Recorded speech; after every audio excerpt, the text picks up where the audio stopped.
Ontario dropped its 2026 budget. And if you're watching the housing market, whether you're a buyer, a seller, an investor, or just someone who's trying to figure out if home ownership is even realistic anymore, there's a lot to unpack. Now, you're probably already heard about the HST cut on newly built homes. We're not even going to talk about that today. What I do want to talk about is everything else, because buried in this budget are some pretty telling signals about where this government thinks the housing market is headed. And honestly, some of it is great news, but a lot of it, it's not really good. Let's start with the elephant in the room. For the past couple of years, the Ford government has been loudly committed to building 1.5 million homes by 2031. It was the headline number, the rally cry, the thing they pointed to whenever anyone asked what they were doing about the housing crisis. The target is effectively gone. When the finance minister was asked directly about it during the budget rollout, here's what he said, and I'm paraphrasing. No, I'm not focused on the target. I'm focused on what we can do today to make it more affordable for people to own homes. That's a pretty stunning admission. This wasn't a slip. That was a deliberate pivot away from supply side commitment they've been making for years. The fall 2025 economic statement, which was only a few months ago, projected 315,000 new housing starts from 2025 to 2028. This budget has revised that down by more than 10% to just 276,900. That's tens of thousands of homes that are no longer being projected to get built. For 2026 specifically, they're now projecting only 64,800 housing starts. Compare that to what was projected in last year's budget. It's down by 10,000 units in a single year. So what's causing this? The government points to a few things. Tariff uncertainty, and yes, the US-Canada trade situation is absolutely playing a role here. And what the budget itself calls subdued construction activity. That's expected to continue through 2026. The bottom line is this. If you were banking on a flood of new supply coming to the market and bringing prices down, this budget is telling you that that's not happening anytime soon. Now here's where it gets a bit more interesting, because while the new construction picture is pretty bleak, the resale market actually looks very more hopeful. The budget projects that home resales will grow by 9.1% in 2026, and another 5.6% in 2027, 4.2% in 2028, and 4% in 2029. That's a fairly consistent and meaningful recovery in transaction volume.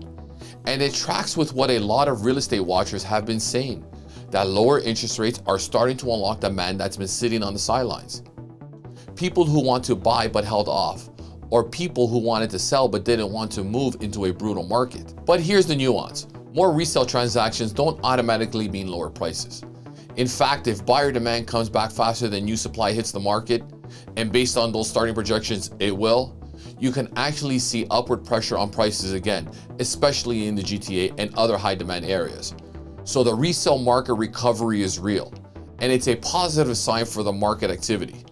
But don't confuse more transactions with more affordability. Those aren't the same thing. Okay, this next piece is something I really want to dig into because it's one of the most impactful and most overlooked drivers of the housing costs in Ontario. Development charges. If you're not familiar, these are fees that municipalities charge builders every time a new home gets built.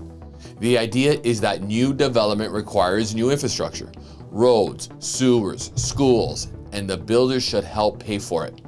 Fair enough in principle, but in practice, these charges have ballooned to the point where they're a significant contributor to the cost of the new housing. Take Ottawa as an example. Development charges in that city have gone up almost 30% in just the last 2.5 years. Builders do not absorb that cost. They pass it on to the buyers. So when you're wondering why new construction feels like it's an outreach, development charges are a big part of that answer.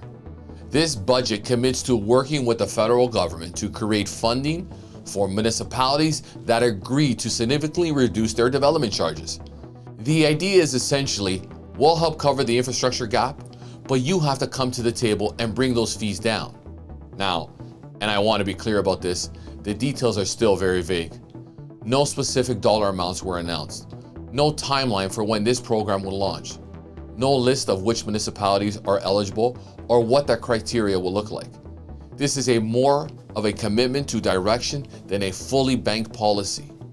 But the fact that this is in the budget at all matters. Development charges have been a political hot potato for years because nobody wants to tell municipalities to take in less money. The fact that the province is now explicitly tying funding to charge reduction is a meaningful shift in how they're approaching this program.